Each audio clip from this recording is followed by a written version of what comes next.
Today I'm combining two of my favorite comfort foods, delicious pulled pork and creamy homemade mac and cheese.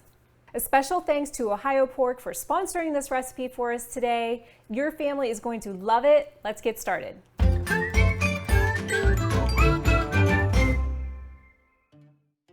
The first thing you'll want to do is get some macaroni boiling on the stove. So I have 3 cups of elbow macaroni boiling. It's just gonna get just to the point of al dente, tender. It will finish cooking a little bit more in the oven. Then make your cheese sauce. I have a saucepan. I'll turn the heat to medium and add 4 tablespoons of butter.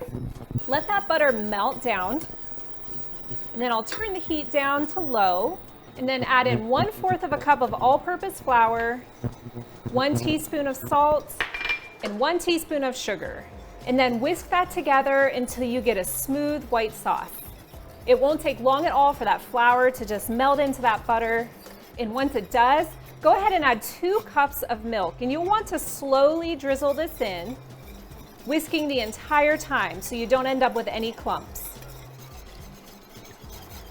At this point, you want the milk to come to a very light boil. So turn up the heat to about medium again, and keep whisking, keep stirring, and wait for that mixture to boil. As you whisk and as that mixture starts to get really hot and almost to a boil, you're gonna feel the mixture start to thicken. Feel free to turn the temperature up if you think it's boiling too much, or turn it down if you feel like the mixture is thickening too quickly. Once it comes to a boil, let that boil for 2 minutes. Keep stirring. You want to make sure the milk does not scorch on the bottom of the pan, so just keep whisking for 2 minutes. So just so you can see the texture, I'll scoop some up. It's like a thin gravy. That's about the texture that you're wanting. It will continue to thicken as it bakes, so it doesn't have to be super thick at this point. After the 2 minutes is up, add 8 ounces of cubed Velveeta cheese. And then you'll just stir and let that mix in. After that's melted in, add 1 1/3 cups of cottage cheese. We're using a low-fat, small curd cottage cheese. You can use really any type of cottage cheese you'd like. We use the small curd just because those curds aren't gonna totally melt in, so my kids don't generally prefer the bigger cheese curds in there. Then add in 2/3 of a cup of sour cream. Mix that. Then add 1 cup of shredded sharp cheddar cheese. We use freshly shredded cheddar cheese in our casseroles just because it helps them from not being greasy. Stir that in, and then once that cheddar cheese is melted, your cheese sauce is done. Okay, once that cheddar cheese is melted, it's time to get the noodles ready.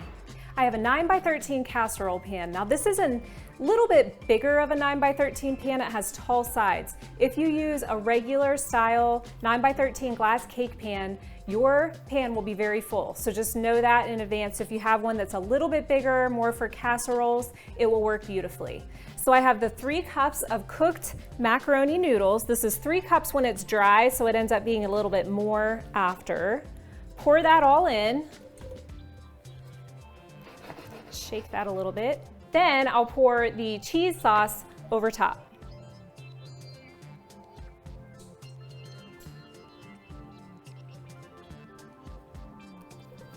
The cheese sauce should soak in around the noodles, but if it doesn't, you can just use a spatula to kind of spread that out. It will eventually soak down in and cover all of those noodles. Then it's time to get the pork ready for the top. You can put as much or as little pork on as you'd like. This is leftover smoked pork, but if you have slow cooker pulled pork, that will work totally fine. If you don't like barbecue sauce, you can just use this pork right in the casserole as is. I just put the pork in, then use a knife to kind of swirl a little bit so that cheese covers the pork and it doesn't dry out.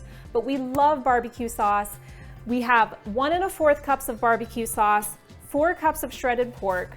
I'll pour that in. You can use more barbecue sauce, less, it's totally up to you. Just use your favorite brand so that you know you love the flavor. Mix that in so that all the pork is covered. You can use cold pork if you want, you can use warm pork. It doesn't really matter. I generally heat mine in the microwave for just a minute or 2 to get the chill off. Just know that if it is cold, it will take a little bit longer in the oven to heat through.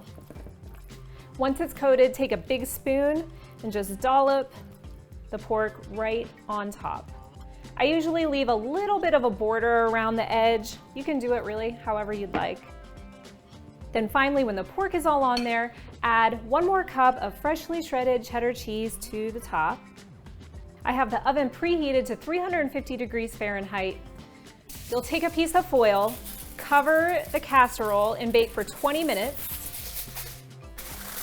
And then you'll take the foil off and bake for an additional 15 to 20 minutes or until the pork is heated through and the cheese is all melted. The cheese sauce on the casserole will thicken up just a little bit as it sits. You can put all kinds of different toppings on this if you'd like, or you can just serve it plain. You could do bacon if you'd like. We like to put a little bit of fresh parsley on top just to give it a pretty look. We also love putting French fried onions just in a bowl on the side, and people can sprinkle them on their own serving of pulled pork casserole. This casserole recipe is great to feed a crowd. It's good for picnics and potlucks and family dinners. It's also a great leftovers meal. I actually liked it a little bit better the second day I ate it. The flavors just blended together beautifully. If you want to print this recipe, head over to tastesoflizzyt.com and search for pulled pork mac and cheese on our site. You'll find it there and can print it right off. Be sure to like, subscribe, and check back next week for a new video.